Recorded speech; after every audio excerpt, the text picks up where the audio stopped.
Believe it, Florida State can absolutely win the ACC.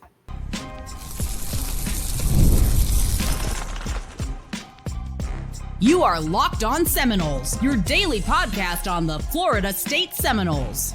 Part of the Locked On Podcast Network, your team every day.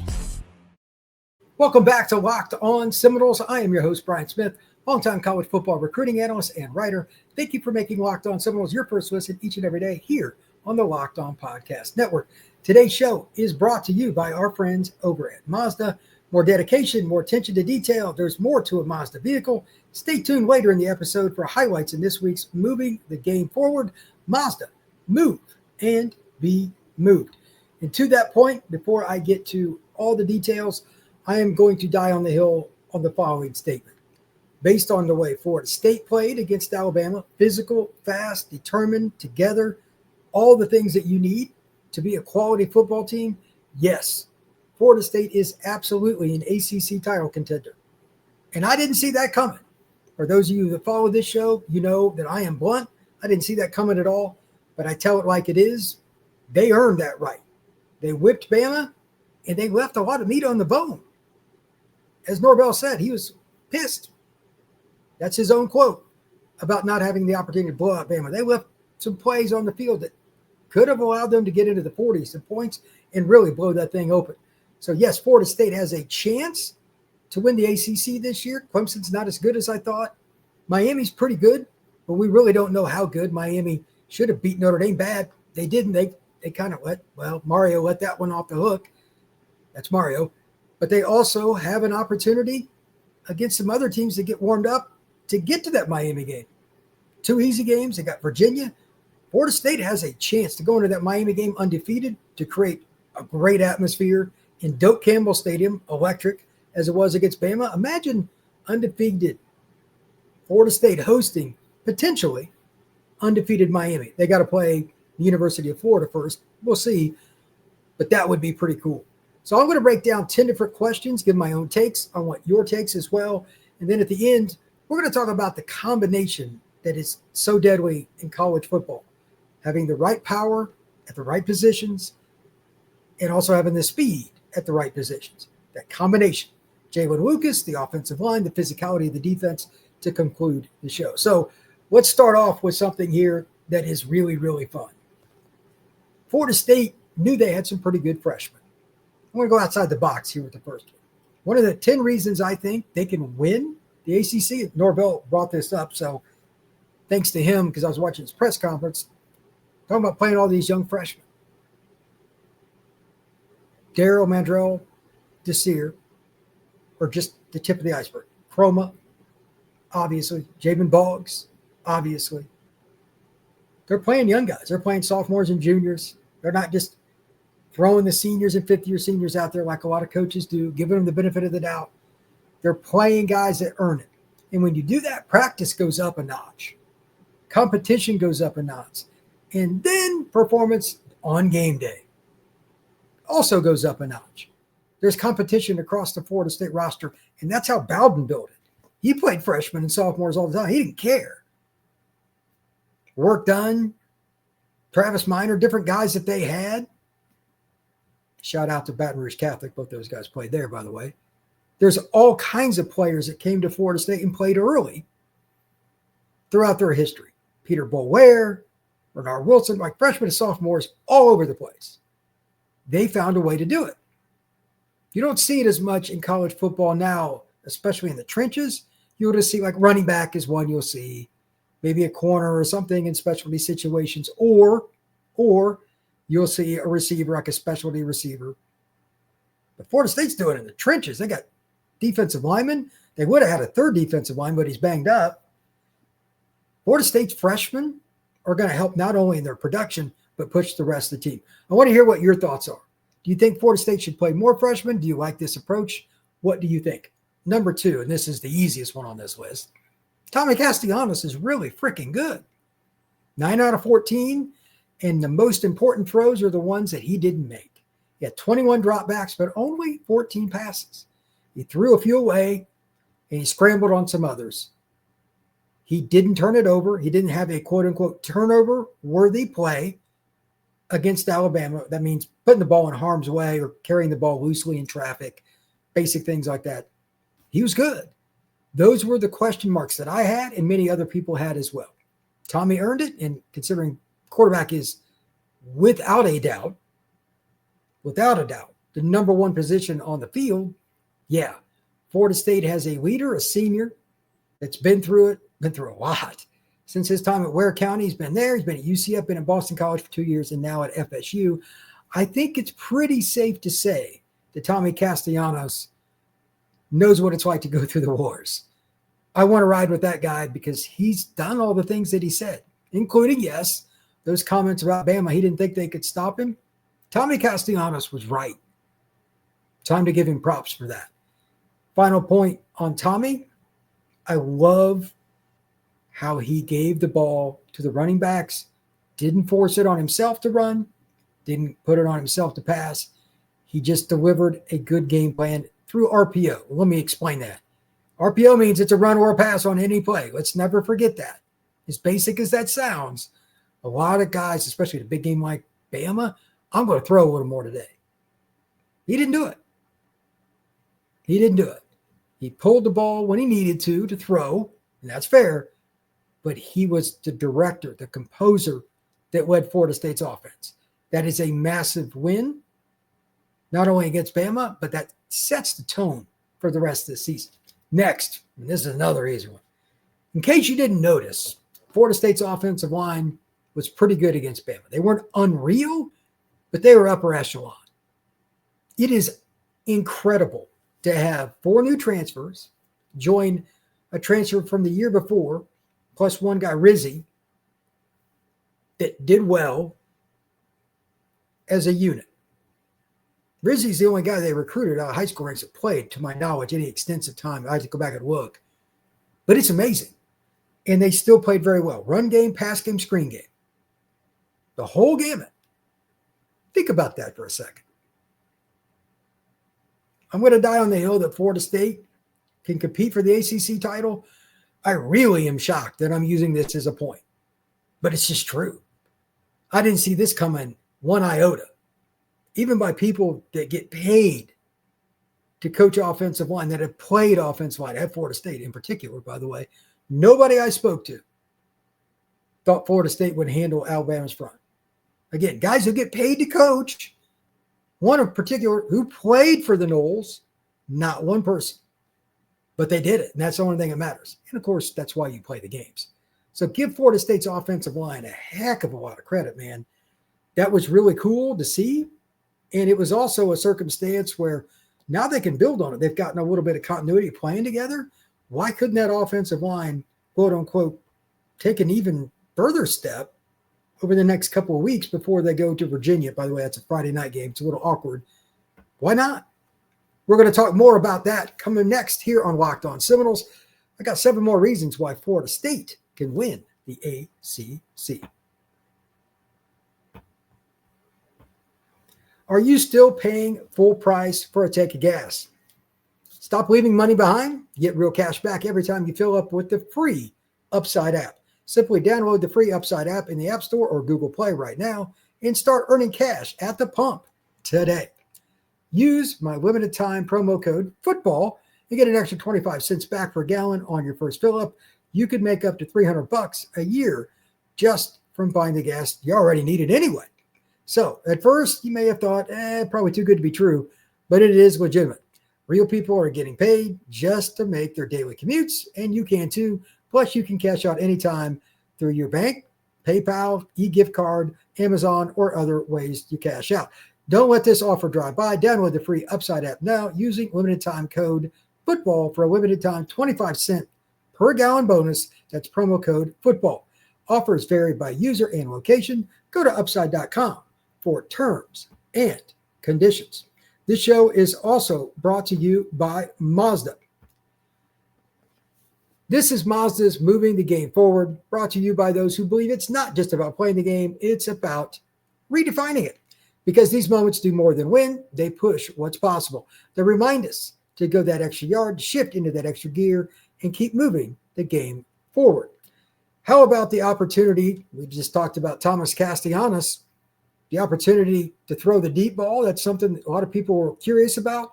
He seized his opportunity. He pushed the ball down the field. He made the clutch plays. He had the breakout performance. Give him a lot of credit for that. Tommy Castellanos really delivered for Florida State. When you follow what moves you, the unexpected is only the beginning. And just like there's more to every highlight, there's more to Mazda vehicles. Mazda, move and be moved. Thank you once again for making Locked On Seminoles your first listen each and every day here on the Locked On Podcast Network. I truly appreciate it. Like and subscribe. Going to have a lot of fun over the next couple of weeks talking about all the different things going on with Florida State football. There's so many angles. Let's have some fun with it. And to that point, we'd also like to hear from you. Take the survey over at lockedonpodcast.com/surveys. We want to know what you think of this podcast and other ones, Locked On ACC, Locked On Wolfpack, Locked On Canes, Locked On the Portal, Locked On anything else. We want to hear from you. We want to know what you like, what you don't, and everything else. So go to lockedonpodcast.com/survey to get started. Anybody that completes one, you're entered for a chance to win one of 10 $100 Amazon gift cards. Again, lockedonpodcast.com/survey. You can also find the link in the show notes. Thank you for helping us out. Now let's talk about some more reasons Florida State can win the ACC, because I think it's fun. Number 4, physicality. Both sides of the ball. This is as straightforward as it gets. I'm dying on the hill that they can compete for the ACC title. I don't have to die on this hill. It was obvious. Even the most ardent Florida State hater. They watched the Bama game even for a quarter and a half. Legitimately, not just being a jerk. Florida State's very physical. If you're going to compete for a league title, yeah, that's going to be a main theme. Offensive line from drive one. They went out there and did it. And that physicality drew in Alabama. And that's when old Gus, give Gus Bus the credit here, the play call to set it up, and Mekhi Danzy and all the players to help him get free to punch it home to give Florida State a lead. They knew how to balance it from power to speed. We're going to talk more about that later. This is a little foreshadowing, yes, indeed. But they did that with starting with power. Then on defense, Alabama didn't even finish with 90 yards rushing. That's incredible. They got a lot of good running backs. Florida State ate them up. Absolutely ate them up. And it was one of those deals where it was pretty consistent. Alabama just never really gained a foothold. The way they tackled, the way they kind of just did their jobs in terms of run gap fits, knowing their assignments. Florida State was consistent throughout that football game. Physicality, man. Even Bernard, who did have a very good game against Florida State, they hit him when he caught the ball. They went after him. Every aspect of the Florida State defense, just like the offense, was physical. Number 5, this is something I want to talk about extensively here in a few minutes, but the speed factor. Already talked about Danzy. Jaylin Lucas is another one. Squirrel White is another one. They're going to use B.J. Gibson, Wayne McCoy. Florida State's got more speed than they're given credit for, but Jaylin Lucas, we should focus on him right now because A, he's healthy, B, he proved it against Bama, and C, nobody knows where he's even going to line up from play to play. That speed factor is huge. Mekhi Danzy's play with the reverse, I'm curious to see how they use him too. That's a lot of fun. Number 6, it's unfortunate, and I'm sure many of you have heard this, but Rodell Williams is out. Can they overcome it? Yes. Gavin Sawchuk. Cam Davis should be able to play here pretty quick. I'm guessing that there's no reason that Jaylen Lucas can't get a few carries. Still got Sam Singleton. Obviously, Chroma is a major factor. The running back depth for Florida State is way better than what it was given credit. I talked about it some in fall camp. I thought it would be good because Zion Holmes scored a touchdown. He barely played, but he scored a touchdown.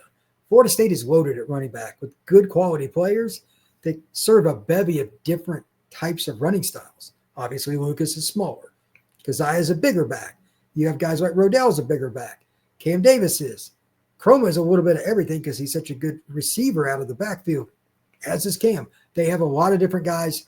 And week to week, you're probably going to see different players play based on who's the healthiest. That's fine. Rodell's going to miss a few weeks, but they got a couple, let's be honest, very light opponents coming in the next few weeks, and that's okay. The running back room is really going to help Florida State. Number 7, Deuce Robinson. All the speed and power is nice, but having height, a veteran, and somebody with hands like Deuce is going to help. Ironically, Florida State beat Bama 31-17, and Deuce just had 2 catches for 18 yards. He had a drop per Pro Football Focus. Okay, fair enough. Can he get to the point if teams are rolling coverage to him? And I haven't went back and looked at it from a vertical film standpoint, but can he beat some difficult situations? Will Thomas throw it up to him a little bit more? Tommy might. But I think at some point he's going to be a critical factor, especially in the Miami game coming up October 4th in Doak Campbell Stadium. You've got to win the 50-50 balls down in the red zone, third downs, etc. Deuce is 6'5 plus, 220 pounds. Really athletic young man. I'd imagine he's going to have a major factor in the bigger games especially. Maybe he has a big game against Virginia too. That's the Friday night game 8 days prior to the Hurricanes coming to Doak. We'll see. But they need to get him involved even more. And they won by 2 touchdowns without him making a major contribution in terms of catches. That's a good sign for Florida State. Number 8, tight ends. Here's the interesting part. Landon Thomas barely played, first off. Amari barely played. 2 guys that leaned on at the end of last year. You got Pittman, who played well. He's banged up a little bit. He's going to probably miss a little time. But they have other guys that have stepped up, and you're getting Landon back healthy. The tight ends are probably a sneaky part of this, and don't forget about Marcus Douglas either. He's not a dominant pass catcher, but he's a good athlete, and he's a big guy. They've got plenty of tight ends. Tight end never gets any rep. I get it. I totally do. But some of those guys are going to contribute in ways beyond catching passes, especially Douglas. Pittman had that block. For those of you who didn't see it, he literally launched an Alabama player off his feet and onto his backside. Just a one-on-one in open space. Here we go moment, and he just obliterated that guy. So Florida State, again, physicality is a big deal. Number 9, Florida State can beat Miami because I've seen both teams play. I think that'll be just a close game. And if Florida State does beat Miami, Clemson game, obviously, it would loom even larger, but it's in Death Valley. It puts a lot of onus on that. But you would at least be in contention even if you lost that game. Florida State has to start with Virginia and then Miami as far as the ACC slate. I think there's a good chance they're going to be at least in the game late with Miami, if not win it. We will see soon enough. And then, excuse me, finally, wow, I'm surprised I'm saying this, they can absolutely win at Clemson. Can't believe that it's the case, but the Tigers didn't even score against LSU in the second half. Maybe they just always start slow. I don't know what it is, but Clemson got better as the year went on last year, but they just didn't seem to be in sync offensively. With all those players back at receiver, Cade's obviously a senior quarterback, that was a little surprising.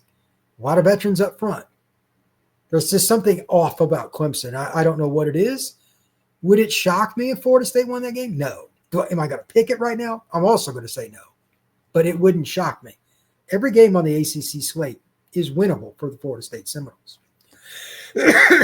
Now, last point before I go into the power and the speed aspect and talking about Jaylin Lucas. All these different things for Florida State, you could probably argue that whole list prior to the season that it was iffy, if not even unlikely on some of them.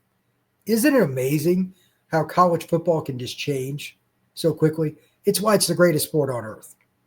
Just something to think about as we head into break. And when we come back, we're going to talk about Jaylin Lucas, my favorite guy to watch on the Florida State offense.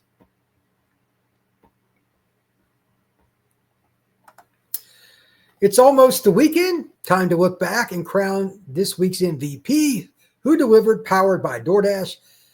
And for me, it was, again, Tommy Castellanos and the Florida State offensive line. You can pick any one of them if you want, but I think it's both because they worked in combination as a team, and football is the ultimate team sport. And just like DoorDash, saving you more time with every order, these players delivered when it mattered most. So let's break it down. You had the first quarter drive down 7-0. Florida State methodically goes down the field and smokes Alabama's defense, punches it in. When they get a chance to get the lead, they come right back, keep them off balance with more power. Tommy throwing the ball when he had to, running the ball when he had to. And then Makai Danzig takes the reverse for a score. So they found a way to get it done when they had to. And just like Tommy Castellanos delivered for Florida State, DoorDash delivers your Saturdays. With DoorDash Streaks, you save every Saturday when you order. Stack it up all season, and you could save up to $250, including $100 in DoorDash credits. Order this Saturday. Keep the streak alive. Fuel your game day only with DoorDash. Terms apply. Promo code is through November 18th. So now I want to talk a little bit about Jaylin Lucas and use him as a microcosm of why the Florida State Seminoles are a very difficult team to stop because of their power and speed combination. Again, they've got other guys, but I'm going to use Jaylin because A, played really well. B, he's a guy that I've studied and I just really like him. Punt returns, kickoff return, anything that he can do to get his hands on the ball. He's annoying to stop, and he is truly a barometer of what Florida State football can be. Beat you up in the middle with inside zone and power read, different things right in the middle of the line. And then when you least expect it, a jet sweep, a screen, or the pass down the sideline from Tommy Castellanos. Jaylin Lucas, all 5'7" of it, is electric. Florida State football is lucky to have it. And they're also very fortunate, in my opinion, to not only have him ready to play each and every week, but Makai Danzig, BJ Gibson, Wayne McCoy, and all these other guys. We're just seeing a little bit of it right now. And they rely on Lucas, rightfully so. He's a veteran player. He's been an All-American kick returner. He's electric with the ball in his hands, and he's a good practice player. All those things. But as Florida State moves forward, each and every game, there's going to be somebody else we hear about, in my opinion, freshman or sophomore. Especially that sophomore class. The tight ends and receivers, oh yeah. We're going to hear more and more about it. That speed is going to make a difference. And then on the other side of the ball, guys like Kai Bates, guys like Lester, all these different young DBs, they got speed too to make plays. Give Alabama credit. They didn't put the ball in harm's way that much. Ty Simpson did a pretty decent job. But not many teams are going to be able to handle Florida State's speed on defense either. They're going to be one of the better teams in the ACC in leading the league in turnovers. That is my other prediction for this show. I think that they're going to be playing with a lead, which helps. Quarterbacks will be put under duress because they got to throw the ball a little more. I think the defense is going to feast as the season goes on, and that's great. Because the offense is good, power and speed, the defense and their physicality up front, and especially that secondary with their speed, is probably going to be the beneficiary. I think that's going to be a lot of fun. Now, to close up the show, I just want to bring up something here.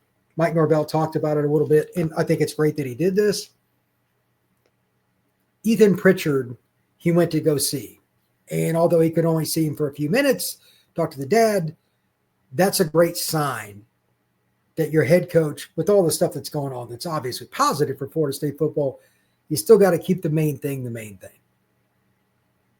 Hats off to Norvell for doing that. And anybody else, I don't know who else has went over there. I'm assuming some of the players, coaches, etc., have went to talk to members of Pritchard's family. Again, I have no idea, but I can only assume. Anybody that's contributing, anybody that's thinking about it, that's great, and I'm here for it. I had the opportunity, like I said, on the show on Wednesday to talk with Pritchard a few times, all the way from his freshman year through his senior year. Great guy. And it just sucks that he was in the wrong place at the wrong time from what it sounds like. It is what it is. He's bottom line, he got shot. Godspeed, get well wishes, all of the above. But anybody that can help out with his family or anything, please do. That is an opportunity that a lot of people need to look into. I know there's some kind of, I don't know if it's a GoFundMe or there's something, you can find it online pretty quick for the entire family, really. It's not just Ethan Pritchard, it's the family too, because I can't even remotely imagine what that's like. I really can't.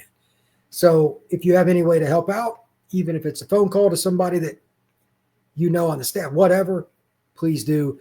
And if you have a chance to donate, if you're in a position to do so, obviously that would be fantastic as well. Thank you once again for making Locked On Seminoles a part of your day, your first listen here on the Locked On Podcast Network. I appreciate it. Please like and subscribe. If you have a chance on Apple, make sure you select the automatic downloads. We will see you again soon here on Locked On Seminoles.